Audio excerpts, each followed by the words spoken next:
साथ होंगे। अरुण सिंह साहब हैं, नेशनल सेक्रेटरी हैं भारतीय जनता पार्टी के। ब्रिजेश कलप्पा जी हैं, कांग्रेस के स्पोक्स पर्सन। जोगिंदर सिंह हैं, एक्स सीबीआई डायरेक्टर हैं। डॉक्टर अरविंद प्रसाद हैं, जो कि फिक्की के डीजी हैं। और साथ ही यहां स्टूडियो में मेरे साथ वरिष्ठ पत्रकार एनके सिंह साहब मौजूद हैं। आप सभी का हम बहुत बहुत स्वागत करते हैं। बड़ी बहस को आगे बढ़ाएं उससे पहले आपको बता दें कि बुधवार को मोदी कैबिनेट ने भ्रष्टाचार विरोधी बिल में संशोधन पर मुहर लगाई और उसी दिन गुड़गांव में एक कार्यक्रम में हरियाणा के मुख्यमंत्री डीएलएफ प्रबंधन से किसानों के लिए आर्थिक मदद का चेक कबूल कर रहे हैं। वहां केंद्रीय राज्य रक्षा मंत्री राव इंद्रजीत भी थे। सवाल उठा कि डीएलएफ वाड्रा लैंड डील की जांच चल रही है और जांच का नतीजा आने से पहले आरोपी कंपनी से सरकार चंदा कैसे ले रही है। जवाब में केंद्रीय राज्य रक्षा मंत्री ने क्या कहा, ये सुनिए, उसके बाद हम बड़ी बहस आगे बढ़ाएंगे।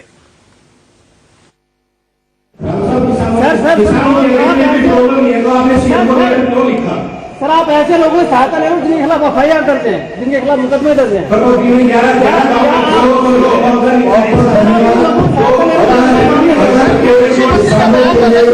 मुख्यमंत्री के बयान पर आप क्या कहना चाहेंगे?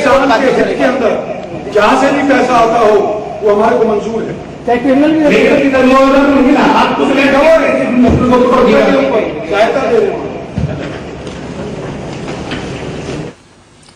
उन्होंने कहा उसमें गलत क्या है, मदद दे रहे हैं, सहायता दे रहे हैं, वो पैसा आना चाहिए कहीं से भी आए।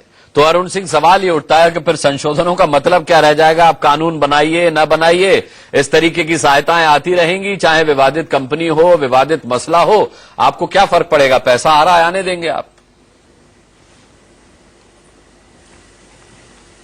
देखिए, आज देश का सबसे बड़ा अगर अभिशाप देखें तो भ्रष्टाचारी है। और यह जो कानून बन रहा है, अगर ये जो कैबिनेट से पास हुआ है, जिसमें सजा का प्रावधान भी 5 से 7 साल किया गया है, इसके अलावा फास्ट ट्रैक कोर्ट में इसका जल्दी निपटारा होगा। जब अच्छा कानून रहेगा और शीघ्र से इसका निपटारा होगा, तो जो आज आप दिखा रहे हैं कि एफआईआर दर्ज हुई और उसके बाद अभी तक कोई अपना चार्जशीट नहीं फाइल हुई या उसका रिजल्ट क्या रहा, तो ऐसे लोग इस शीघ्र से शीघ्र इनके खिलाफ कार्रवाई हो जाएगी, तो यह मुद्दा भी नहीं रहेगा। आज जैसे अभी आपने ट्रांसपेरेंसी इंडेक्स की बात की है, अभी देखिए जब मोदी जी की सरकार आई, आप देखेंगे कि उसमें ट्रांसपेरेंसी इंडेक्स ने भी इंडिया का रेटिंग बढ़ाया है, इंडिया ऊपर आया उसकी। आपने मेरा सवाल नहीं सुना शायद। वास्तव में देखा जाए, मैं आपके सवाल सुन लिया, मैं कह रहा हूं कि इतने जो भी इस प्रकार के लोग हैं जिन पे एफआईआर दर्ज हुई है भ्रष्टाचार के मामले में, जो जिस कानून के बारे में आप चर्चा कर रहे हैं, जो कैबिनेट ने पास किया है, इस प्रोविजन के आने के बाद, इस एक्ट के बाद, क्या प्रोविजन का आना जरूरी है? एफआईआर दर्ज हो चुकी है, बड़े परिप्रेक्ष्य में देखिए ये अरुण सिंह जी, क्या ये काफी नहीं है कि एफआईआर दर्ज हो चुकी है? इम्प्लीमेंट होगा ना उसके बाद फास्ट ट्रैक। नहीं देखिए, अभी इसके आने के बाद फास्ट ट्रैक में जल्दी निपटारा होना शुरू हो जाएगा। अरे वो छोड़िए, तो डीएलएफ वाड्रा लैंड डील विवादित है, आप डीएलएफ से चंदा ले रहे हैं, राव इंद्रजीत कह रहे हैं पैसा आना चाहिए, भाई वो मदद करना, सहायता करना चाह रहे हैं, इसको आप किसके अंतर्गत रखेंगे? ये जो प्रावधान आप नए लागू करने वाले हैं उसके मुताबिक किसके अंतर्गत आता है? एफआईआर दर्ज हुई तो नहीं, देखिए एफआईआर दर्ज होने का मतलब ही नहीं होता कि दोषी हो गया। एफआईआर दर्ज होने के बाद वाड्रा को आप जेल भिजवा रहे थे, एक्ट में वाड्रा को आपके सामने आपके आ जाएगा, में चक्की पीसेंगे, मोदी की सरकार आ जाएगी। तो अब आप कह रहे हैं एफआईआर दर्ज होने का मतलब ये नहीं होता कि मुजरिम हो गए। नहीं, यही तो हम चाहते हैं, जल्दी जल्दी निपटारा होना चाहिए, जो तथ्य हो सामने आना चाहिए कोर्ट के, तो जल्दी से जल्दी उसका जो भी जजमेंट आना चाहिए। इस प्रोविजन, इस जो अभी एक्ट है, इसमें यही है। हाँ। फास्ट ट्रैक कोर्ट के माध्यम से शीघ्र से शीघ्र निपटारा होगा। हाँ। यह दोषी है कि नहीं है, मतलब ठीक बात है। ब्रजेश कलप्पा जी, मेरा जो सवाल अरुण सिंह साहब से था, उस पर उनका जो जवाब था उससे संतुष्ट हैं आप? नहीं, देखिए अरुण जी जो है वो बातों को जो है गुमराह करने की वो कोशिश में है। देखिए अब ऐसा है कि रॉबर्ट वाड्रा का बात है, जहां पर रॉबर्ट वाड्रा का बात है, ये तो बीजेपी के लिए एक चुनावी जुमला है।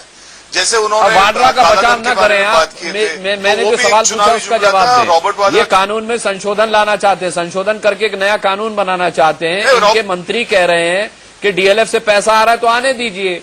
डीएलएफ और वाड्रा डील विवादित है, एफआईआर दर्ज हो चुका है। क्या ये जो नए प्रावधान ला रहे हैं संशोधन करने के बाद, इनके खुद के मंत्री हम नहीं कर रहे, हम नहीं कर रहे, हम नहीं, हम नहीं कर, हम कह रहे हैं कि कानून के बारे में अगर चर्चा कर रहे हैं तो सरकार की नीयत तो देखिए।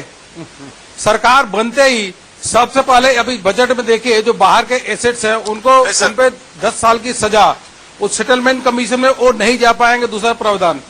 नहीं, आप गोल गोल घुमा रहे हैं। मैं सरकार की तो बात कर रहा हूं आपसे। सरकार ही तो चंदा ले रही है डीएलएफ से। नहीं, सरकार ने तो चंदा लिया डीएलएफ से। मैं सरकार की नीयत ही तो बता रहा हूँ। हाँ, अगर सरकार की नीयत बता रहा हूँ, अगर बजट में देखिए, इस बजट में क्या है, यही तो है कि अभी जो अब 10 साल की सजा होगी जो बाहर के एसेट्स है, नंबर 1। नंबर 2, सेटलमेंट कमीशन में नहीं जा पाएंगे। 2, तीसरी बात 300% पेनाल्टी होगी। चौथा कि हाईएस्ट टैक्स रेट पे वो असेसमेंट होंगे। तो यह हमारी सरकार आने के बाद ही जो इस प्रकार की ब्लैक मनी या भ्रष्टाचार के खिलाफ इस सरकार ने एक कानून ले आया। इसको कैसे जस्टिफाई करेंगे? राव इंद्रजीत के बयान को ये तो बता दीजिए, इसको कैसे जस्टिफाई करेंगे? अरुण सिंह जी, इसको कैसे जस्टिफाई करेंगे? वो जो होगा सो तो देखा जाएगा। नहीं, मेरा मानना है कि किसी भी भ्रष्ट व्यक्ति से, किसी भी कंपनी जहां भ्रष्टाचार हो उसे चंदा नहीं लेना चाहिए। हाँ, तो वही तो मैं कह रहा हूं। फिर राव इंद्रजीत ने ये क्यों कहा कि पैसा जहां से आ रहा है, जरूरी ये है कि पैसा आना चाहिए, वो हमारी सहायता करने के लिए पैसा दे रहे हैं।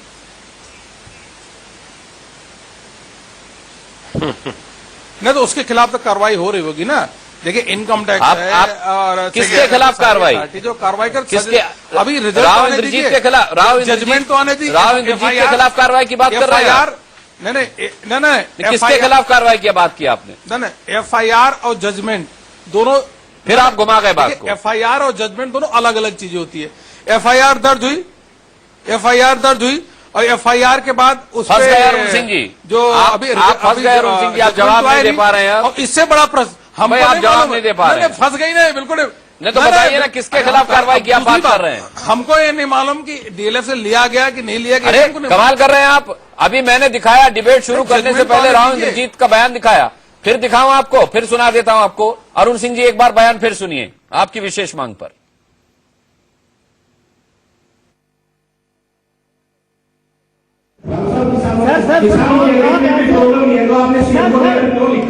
सर, आप ऐसे लोगों की सहायता ले रहे हो जिनके खिलाफ एफआईआर करते हैं, जिनके खिलाफ मुकदमे दर्ज हैं।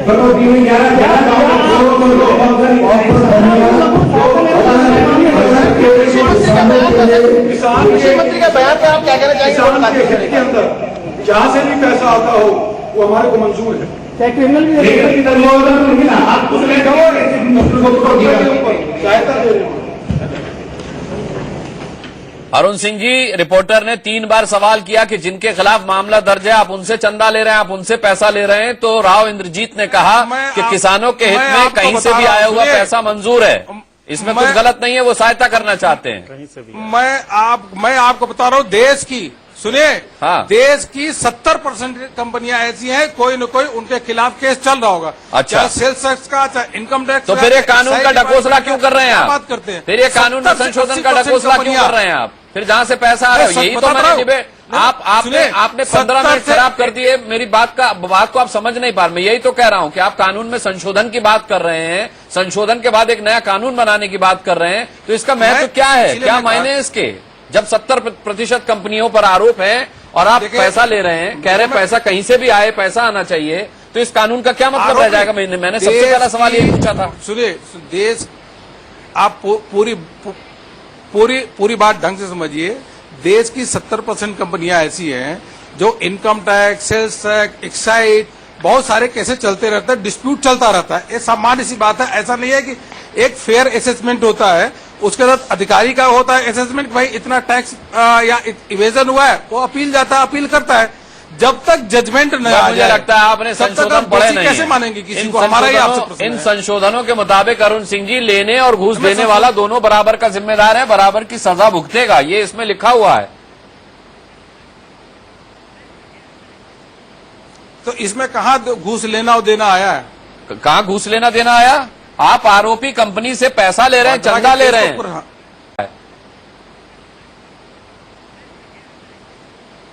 तो इसमें कहाँ घूस लेना और देना आया है? कहाँ घूस लेना देना आया? आप आरोपी कंपनी से पैसा ले रहे हैं, चंदा ले रहे हैं। हाँ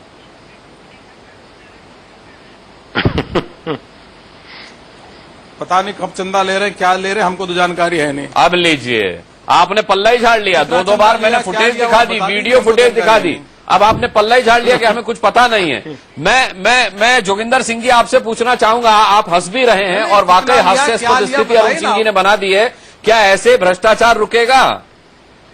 नहीं आप बताए। अरे आता हूं अरुण सिंह जी, आऊंगा आपके नहीं जी, भ्रष्टाचार बढ़ेगा। एक मिनट मैं लूंगा आपका। बढ़ेगा नहीं, कम कंट्रोल नहीं होगा, बढ़ेगा। क्योंकि आपने कहा भ्रष्टाचार, पैसे देने वाला भी और लेने वाला दोनों गुनहगार हैं, तो एविडेंस कहां से लाएंगे आप? साक्षी कहां से होगी? कम से कम अभी भी जो ट्रैप करती हैं एंटी करप्शन एजेंसियां, किसी की कंप्लेंट लेके पैसे पे मार्क करके वो भिजवाते हैं, वो रिकवर कर लेते हैं। अगर आपने कल को, तो फिर चाहे वो सीबीआई है, चाहे स्टेट एंटी करप्शन एजेंसी हो, तो वो भी गिल्टी हो जाएंगे। अब जिसने भी ये कानून बनाने की एडवाइस किया है, उसने शायद इंडियन एविडेंस एक्ट नहीं देखा, जिसके मुताबिक हर चीज के लिए आपको एविडेंस चाहिए। मैं सिंपल सवाल पूछता हूं, अगर आपके पास एविडेंस नहीं तो क्या करेंगे उसको? क्योंकि आपने दोनों मिटा दिया ना, उनमें से एक आदमी को तो एविडेंस देनी है। और दूसरी बात यह है, ये ब्यूरोक्रेसी का तो एक ही रूल है कि जितना लूट सकते हो लूटिए। देखिए, एक ट्रांसपेरेंसी इंटरनेशनल ऑर्गेनाइजेशन, जिसके मुताबिक आपने खुद कहा 89 है आउट ऑफ 185 कंट्रीज, और हमें इस साल जो है 38 मार्क्स आउट ऑफ 100 मिले हैं। और लूटता कौन है? अब मैं आपको 3 एग्जाम्पल देता हूं। पेट्रोलियम मिनिस्ट्री से कागजों की चोरी हुई, क्या एक्शन किसके ऊपर लिया? एक चपड़ासी के ऊपर, एक एलडीसी के ऊपर। क्या जो बड़े अफसर हैं वो पेंशन लेने के लिए बैठे हुए हैं, सर हुक्म चलाने के लिए बैठे हैं? किसी ने उनसे नहीं पूछा, वो कहते थे इन्हें प्रोटेक्शन दीजिए। किसी ने कहा है कि आप सो रहे थे? दूसरा केस अभी है आपके सामने, Mussoorie national academy of administration, जिसमें मेरी खुद ट्रेनिंग हुई थी। सभी आईएएस आईपीएस अफसर जाते हैं वहां पे। तो एक लेडी थी, अपने आप को आईएएस बता के वहां रह रही थी 6 महीने के लिए, और एक्शन क्या लिया है? सिक्योरिटी गार्ड को डिसमिस किया है। डायरेक्टर के पास एक धेले का काम नहीं है। मैं तो खुद वहां ट्रेनिंग में होता हूं, हाथों से मिला के खाना खुना खिला के सोशल इवनिंग करके खत्म कर लेते हैं। किसी अफसर के खिलाफ तो अफसर एक्शन लेने देते ही नहीं है, कि इनके एडवाइजर ऐसे हैं, सिर्फ एक सर्विस से हैं कि इनको कैसे बचाया जाए, इनकी पावर ली जाए। और से छोड़िए, अब आप एक रिपोर्ट है वर्ल्ड बैंक निकालता है, जिसमें से कि बताते हैं कि हमारे पास बिजनेस करने की हमारी पोजीशन क्या है। बड़ी अजीब बात है कि हम 177 कंट्री में हमारी इस पोजीशन जो है कंट्री की 177 में से हम स्टार्टिंग बिजनेस ही 177 पे हैं। चाहे आपने कंस्ट्रक्शन का परमिट लेना हो तो वो भी आप टॉप इनएफिशिएंसी पे हैं, बिजली का कनेक्शन लेना हो, रजिस्टर्ड प्रॉपर्टी के लिए आप 92 हैं। ये मैं वर्ल्ड बैंक की रिपोर्ट दे रहा हूं, मेरी कोई रिपोर्ट नहीं है। क्रेडिट लेने के लिए, और एक्शन क्या होता है कि जी कोर्ट में जाएगा। अभी एक इंपॉर्टेंट बैंक का सीएमडी लास्ट ईयर पकड़ा गया, क्या एक्शन लिया है? आदर्श स्कैम, मैं तो आपको पूरे फैक्ट्स से दे रहा हूं। जस्टिस पाटिल जो हाई कोर्ट के जज थे, उन्होंने रिपोर्ट दी, गवर्नमेंट ने रिजेक्ट कर दिया अपने आदमियों को बचाने के लिए। खैर, ये तो मैं किसी को ब्लेम नहीं करता, सारे पॉलिटिशियन ही ऐसे करते हैं। तो अगर आपने डील करना है तो ब्यूरोक्रेसी पे लीश रखना होगा। कैसी प्रोटेक्शन की क्या बात करते हैं आप? जी, मैं बताता हूं कि एक सज्जन जो चीफ सेक्रेटरी थे, जोगिंदर जी आपके पास लौटूंगा, मैं आपके पास लौटूंगा। ब्रजेश कलप्पा जी, यही तो सवाल है जो जोगिंदर साहब उठा रहे हैं, यही सवाल है जो जोगिंदर सिंह उठा रहे हैं कि अब आपने प्रावधान जो नया किया है उसके मुताबिक घूस देने वाला भी बराबर का दोषी होगा। कोई क्यों फिर इस मामले को उजाले में लाना चाहेगा कि भाई काम करवाने के लिए मैंने भी घूस दी या फलां अधिकारी ने मुझसे घूस ली? सब कुछ खेल पर्दे के पीछे चलता रहेगा और आपका कानून केवल कागजों में धरा रह जाएगा। नहीं, कानून तो है ही। अनुराग जी, पहले से भी जो है bribe giver and bribe taker, ji बोलिए। पहले से भी bribe giver and bribe taker दोनों को सजा होती ही है, दोनों को सजा होती है, ये कोई नई बात नहीं है। बल्कि उन्होंने क्या किया है कि ब्राइब गिवर को थोड़ा सजा जो है ज्यादा बढ़ाया है, वो उसका कोई फर्क नहीं पड़ता। देखिए ऐसा है कि जो अगर कोई देने वाले हैं, कोई लेने वाले हैं। अब देखिए कि अगर आपको हाई लेवल का करप्शन अगर रोकना है, अब देखिए कि प्रधानमंत्री जो है एक सिंगल मैन गवर्नमेंट जो चला रहे, प्रधानमंत्री एक है और मिनिस्टर्स को कोई पावर नहीं दिया हुआ है, सारा जो है ब्यूरोक्रेसी से ही चल रहा है पावर्स। तो देखिए प्रधानमंत्री यही चाहते हैं कि ब्यूरोक्रेसी को इतना पावर दिया जाए, उनको उतना प्रोटेक्शन दिया जाए कि जो उनके मन में आए वो कर ले। तो हाई लेवल के करप्शन जो है इसमें कैसे रुकेगा?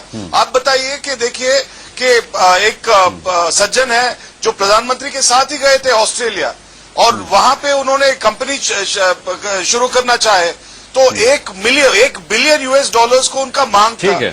18 कंपनी उनको मना किए थे कि भाई हम बैंक आपको लोन देंगे नहीं, लेकिन आखिरी में कौन दिया और उनको लोन? एसबीआई ने दिया। देखिए 18 बैंक जब आपको मना करता है, जब आप ठीक है, आपका ब्रजेश कलप्पा जी मैसेज कंप्लीट हो गया। मैं आपके सवाल का जवाब अरुण सिंह साहब से ले लेता हूं। अरुण सिंह साहब, ये तो आपने छतरी खोल दी, सुरक्षा छतरी, आपने प्रोटेक्शन दे दिया, शेल्टर दे दिया। लोकपाल, लोकायुक्त की आप बात करते, संसद में लोकपाल बन चुका है, धरातल पर लोकपाल गायब है, लोकायुक्त हम जानते क्या स्थिति है। आपको लगता है कि वाकई में आपने ये संशोधन लाकर के भ्रष्टाचार पर लगाम लगाने की एक कड़ी पहल की है या फिर भ्रष्टाचारियों को एक शेल्टर दिया है? नहीं, देखिए मैं आपको बता रहा हूं कि एक कंपनी होती है, मान लीजिए डीएलएफ कंपनी है, 1 लाख शेयर होल्डर है। अब एक बड़ा चर्चा का विषय है, 1 लाख शेयर होल्डर है तो वो कंपनी को पूरा दोषी मानेंगे या व्यक्ति को दोषी मानेंगे? पूरी कंपनी को तो ब्लैक लिस्टेड आप कर नहीं सकते। तो रिलायंस में मान लीजिए 10 लाख शेयर होल्डर है, वो भी उसके मालिक हैं, तो जो गलत बोर्ड ऑफ डायरेक्टर को दोषी करिए ना, बोर्ड ऑफ डायरेक्टर का डायरेक्टर को दोषी करिए, डायरेक्टर बदल के दूसरा आएगा। लेकिन मेरा कहना है कि रियल ओनर कंपनी का कौन होता है? वो शेयर होल्डर होता है जिसके पास मेजॉरिटी शेयर होल्डर। अब आप बताइए कि अगर एक कंपनी को एक इसके लिए अगर दोषी करेंगे तो पूरी कंपनी ही ब्लैक लिस्टेड हो जाएगी। उन जो 1 लाख शेयर होल्डर, उनकी क्या गलती है? मेरे इसीलिए मैं कह रहा हूं, एक बड़ा चर्चा का विषय है। जो व्यक्ति जो गड़बड़ करे उसको जेल में डालो, उसको सजा करो। जो आरोपी है उसको, जो भ्रष्टाचार का आरोपी उसको डालिए ना। इसलिए हमारा ये प्रावधान आ रहा है कि उसको 5 से 7 साल की सजा होनी चाहिए। आप इसको अप्रिशिएट करना चाहिए कि जब से हमारी सरकार आई है, ब्लैक मनी के खिलाफ, करप्शन के खिलाफ लगातार यह सरकार लड़ रही है, प्रोविजंस ले आ रही है और यही का नतीजा है। राव इंद्रजीत जैसे नेता लोग जो हैं वो आपके इन प्रयासों की पोल ढीली कर देते हैं। मैं जाऊंगा अरविंद प्रसाद जी के पास भी और एनके सिंह साहब भी हैं। उन संशोधनों पर क्या व्यवसाय हम शुरू करते हैं अब फिक्की के डीजी साहब डॉक्टर अरविंद प्रसाद के साथ। अरविंद प्रसाद जी, आपसे मैं जानना चाहूंगा कि औद्योगिक संगठन अभी से इन संशोधनों का विरोध कर रहे हैं। क्या आपको वाकई लगता है कि प्रिवेंशन ऑफ करप्शन एक्ट में संशोधन जो है वही भ्रष्टाचार अब खत्म कर पाएंगे, या आपने न्यूनतम और अधिकतम सजा जो दोनों के लिए बढ़ा दी है उससे भ्रष्टाचार खत्म हो जाएगा?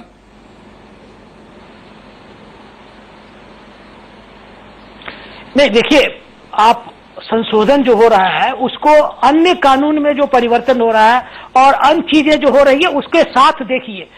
Ease of doing business, simplification, पारदर्शिता, निर्णय लेने में पारदर्शिता, जो मिनिमम गवर्नेंस की बात कही गई है।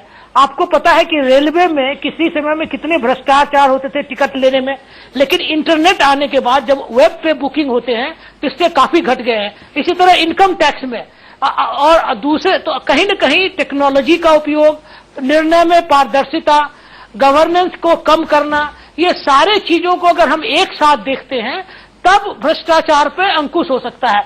और यह भी एक सही कदम है कि जैसा कि कहा गया है कि कहीं न कहीं जो पदाधिकारी सही निर्णय लेते हैं और निर्णय में गलती हो जाती है तब भ्रष्टाचार पे अंकुश हो सकता है। और यह भी एक सही कदम है कि जैसा कि कहा गया है कि कहीं न कहीं जो पदाधिकारी सही निर्णय लेते हैं और निर्णय में गलती हो जाती है उसके कारण उनको सजा नहीं होनी चाहिए, क्योंकि हर चूक जो है वो उसको बेईमानी नहीं कर सकते। Every failure is not a fraud. तो कहीं न कहीं ये कानून में जो ये संशोधन किया गया है, एक केस बताइए जिसमें ऐसा हुआ है। गलती हुई है, ये तो वैसे ही इसके कारण उनको सजा नहीं होनी चाहिए। एक केस भी बताइए जिसमें ऐसा हुआ एक है। केस ऐसा बताइए, जोगिंदर सिंह ये साहब तो जानना वैसे चाहते हैं। आर्गुमेंट के तौर पर बात कर रहे हैं।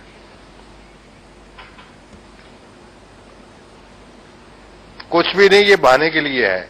अरविंद प्रसाद जी आपसे पूछा है जोगिंदर सिंह जी ने कि कोई उदाहरण दे सकते हैं, किसी केस का हवाला दे सकते हैं?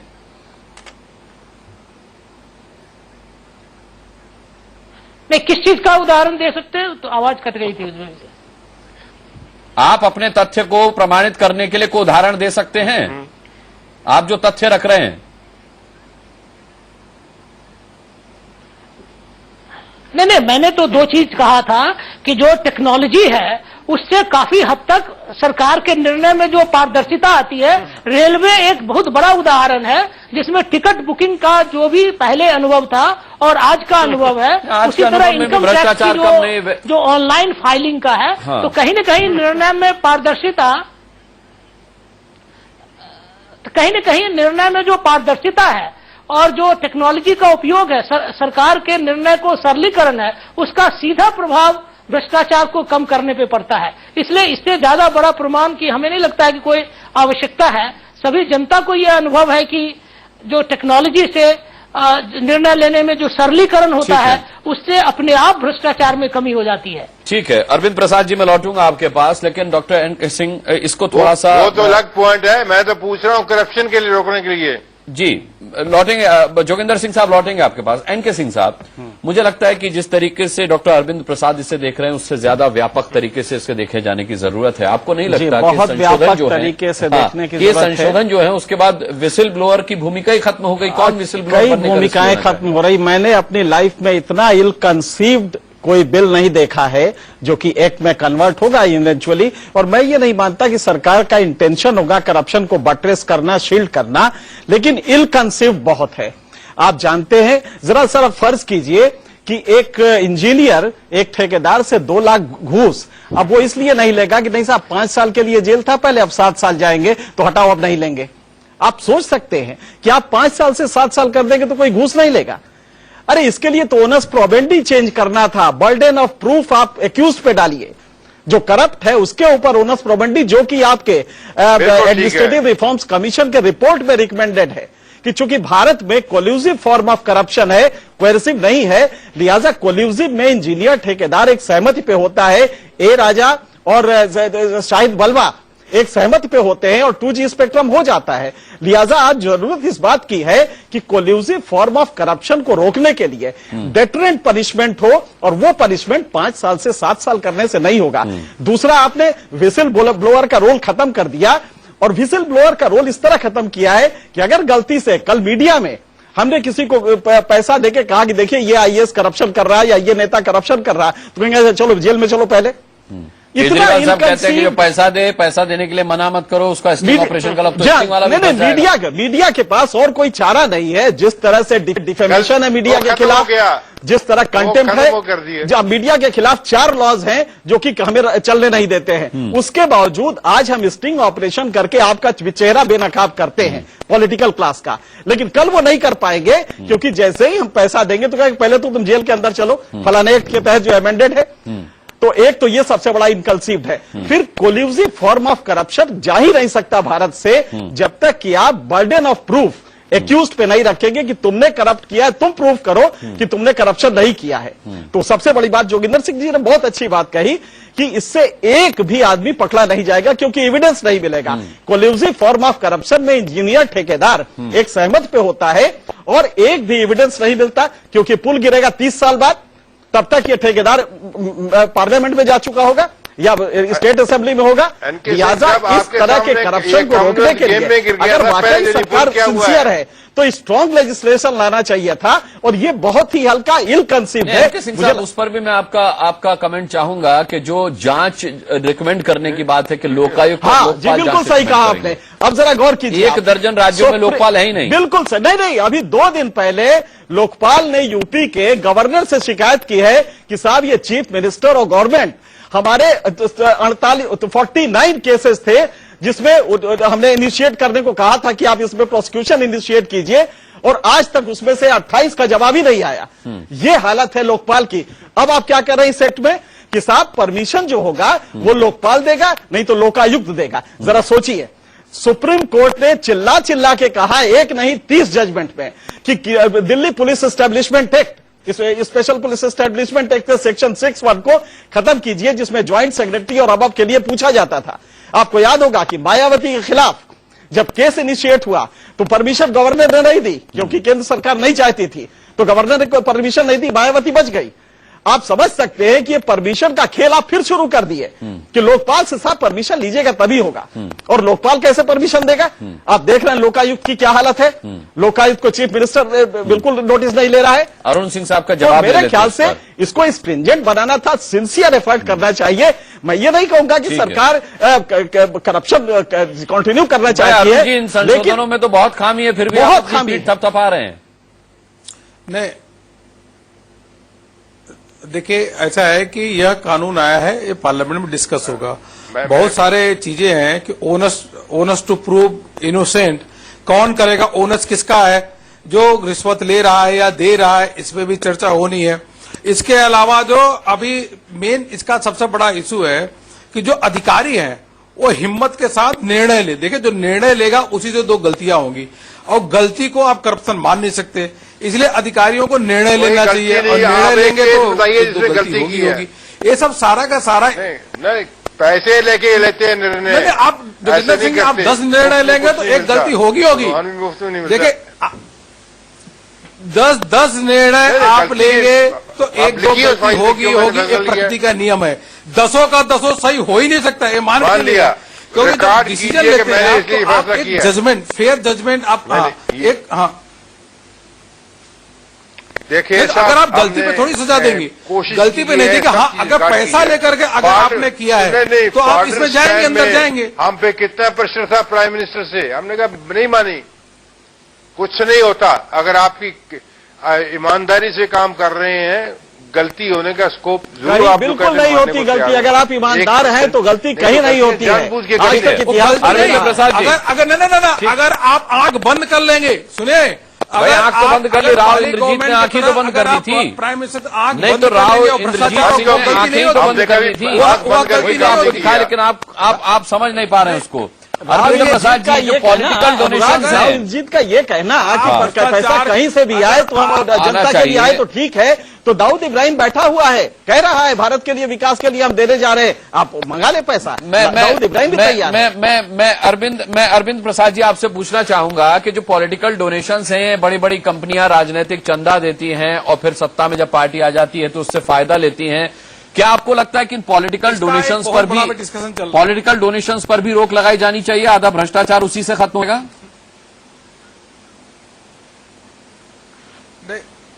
नहीं, आप सही कह रहे हैं कि देखिए, कहीं न कहीं चुनाव प्रक्रिया में भी सुधार लाने की आवश्यकता है, और जो पॉलिटिकल डोनेशन की बात कही गई है, इस पर भी इलेक्शन कमीशन चर्चा कर रही है, और उसे भी इफेक्टिव तरीके से लाने की आवश्यकता है। तभी निश्चित रूप से भ्रष्टाचार पर प्रभावी तरीके से रोक लगाई जा सकेगी, इसमें कोई दो मत नहीं है।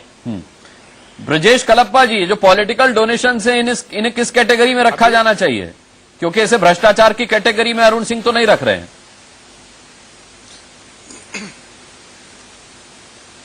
नहीं, देखिए अनुराग जी, ऐसा है कि पॉलिटिकल डोनेशंस 2 तरीके के हो सकते हैं। एक, जैसे आप देखते हैं कि बिरलास जो है वो महात्मा गांधी से इन्वॉल्व थे काफी साल से, तो उनका जो है पॉलिटिकल डोनेशंस लेकर के कांग्रेस पार्टी पैदा हुए थे, तो इसी तरीके का पॉलिटिकल डोनेशंस होता भी है। लेकिन एक दूसरे टाइप का पॉलिटिकल डोनेशंस होता है जो एकदम कालाधन टाइप का पॉलिटिकल डोनेशन जो होता है, तो उस पे जो है बिल्कुल, देखिए, कोई भी पॉलिटिकल पार्टी जो है उसे एकदम दूरी रखना पड़ेगा, और दूरियां जितना भी रखे उतना अच्छा है। जैसे आप देखेंगे कि बीजेपी का पहले क्या राय था, बताए थे कि पूरे चुनाव के दौरान बता रहे थे कि रॉबर्ट वाड्रा का नाम रोज रोज ही ले रहे थे प्रधानमंत्री जी। अब उनका क्या हुआ है? देखिए, उनका दोनों जगह में सरकार है, हरियाणा में भी सरकार है, राजस्थान में भी सरकार है, सेंटर में भी सरकार है, तो क्या वाड्रा साहब के खिलाफ उन्होंने कोई कार्रवाई अभी तक किए हैं? तो ये पहले बताएं, उसके बाद जो है देखिए बोलने के लिए बहुत होता है। नहीं, वाड्रा से दिक्कत है, डीएलएफ से दिक्कत नहीं है, उन पे बीजेपी ज्यादा असर होना चाहिए। और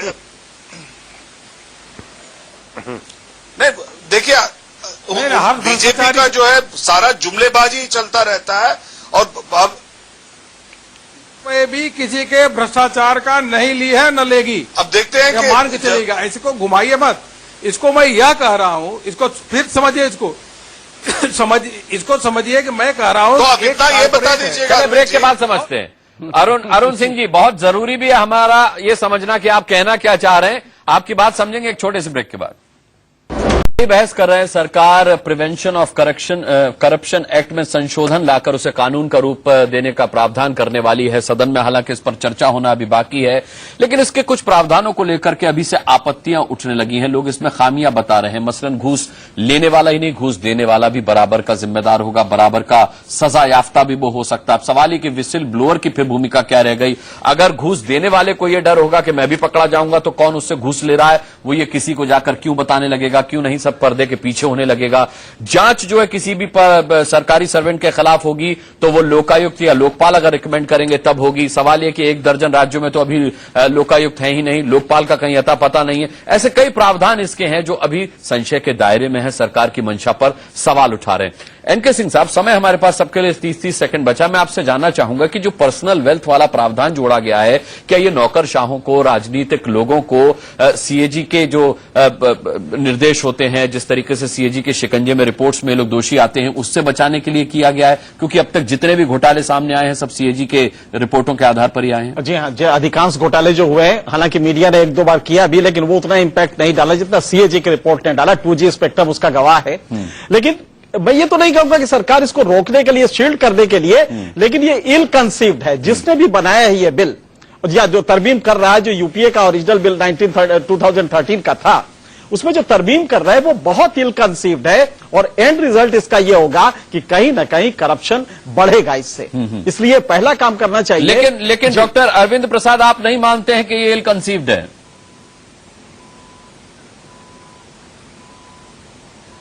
नहीं, देखिए, जैसा कि एनके सिंह कह रहे थे कि बहुत सारा करप्शन कोलूसिव है, जिसमें ठेकेदार और इंजीनियर दोनों मिलकर के करप्शन में इंडल्ज करते हैं। इसलिए कहीं न कहीं देने वाले पर भी जो व्यवस्था की गई है वह निश्चय ही एक ठोस कदम है। और जहां तक लोकायुक्त और लोकपाल की बात है, तो पहले कहीं न कहीं ये एलिगेशंस आते थे कि जो प्रोसिक्यूशन सैंक्शन में पॉलिटिकल इंटरफेरेंस होता था, उसको पॉलिटिकल सिस्टम से थोड़ा अलग रखने के लिए लोकायुक्त लोकपाल के सामने ये रखा गया है। बिल्कुल, एक कमजोरी और बड़ी है कि जो कोएर्सिव फॉर्म ऑफ करप्शन है, आप दबाव डाल के पैसा लेते हैं, वो भी नहीं हो पाएगा। जोगिंदर सिंह साहब, आपने संशोधनों को खारिज किया है, आपको नहीं लगता कि किसी काम के? साहब इतना कहूंगा, नहीं, उन्होंने किया कि रिटायर्ड अफसरों के लिए भी आपको प्रोविजन चाहिए, छूट दे दी है कि अगर कोई चीफ मिनिस्टर भी पकड़ा गया, करेक्शन हो गई, उसका कोई वो पब्लिक सर्वेंट नहीं होता है, तो उसको प्रोसिक्यूट के लिए भी सेंट्रल गवर्नमेंट की परमिशन।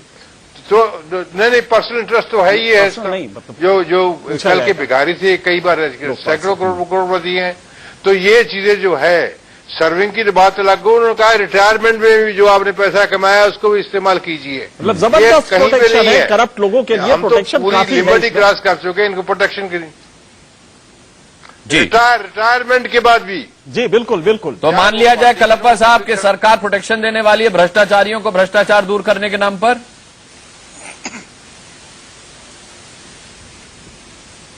नहीं, बिल्कुल भी नहीं। देखिए, अब इतना सरकार ने, मोदी सरकार ने आते ही बोले कि भाई इतना बड़ा घोटाला हो गया, 2G में हो गया, कोल स्कैम में हो गया, तो पहले जो है वो पैसा जो गया है वो पहले तो रिकवर तो कर ले। मोदी साहब ने कोई ठोस कदम उठाया है जो वो पैसा जो उन्होंने बताया है कि भ्रष्टाचार में जो गया है उसको वापस कैसे लाए, उन्होंने उसका कोई जिक्र नहीं किया। एक बात है। दूसरी बात यह है कि देखिए, लोकपाल जो है अभी तक 1 साल होने को आया है, उसपे उन्होंने कोई डिसीजन लिया नहीं है, कोई लोकपाल बिठाया नहीं है।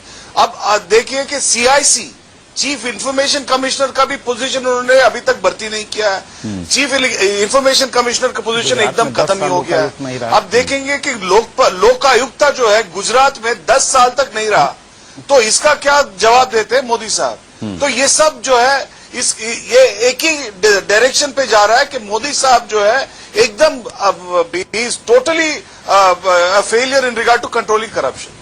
अच्छा, अरुण सिंह साहब, आपको अब तक ये महसूस हो गया होगा कि ये आपके लिए कहीं दूसरा भूमि अधिग्रहण बिल ना साबित हो जाए।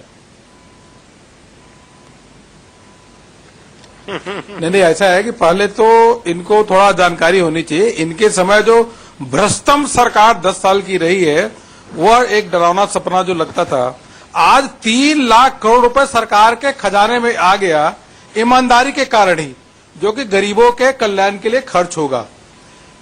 यह ईमानदारी का पैसा कहाँ गया? अपने आप उसको तो लौटाओ, और उसके अलावा पूरा नीलामी होगा, उसको तो लौटाओ। पूरा अरे आप लोगों ले आएंगे, चिंता मत करिए, आप लोगों से सब ले आएंगे। अभी कानून आ रहा ना, इसके तहत भी और ले आएंगे, वो पैसा लेंगे, चिंता करने और कोई बचेगा नहीं। यह सरकार की नीयत बिल्कुल साफ है। ठीक, दूसरी बात अगर ले आ रहे भैया 4,500 करोड़ रुपए, तब इनकम टैक्स में बहुत सारे कोर्ट में केस चल रहा है, थोड़ा तो डीएलएफ से भी मिल गया, करोड़ रुपए वो भी आ रहा है, थोड़ा तो डीएलएफ से भी मिल गया अरुण सिंह जी।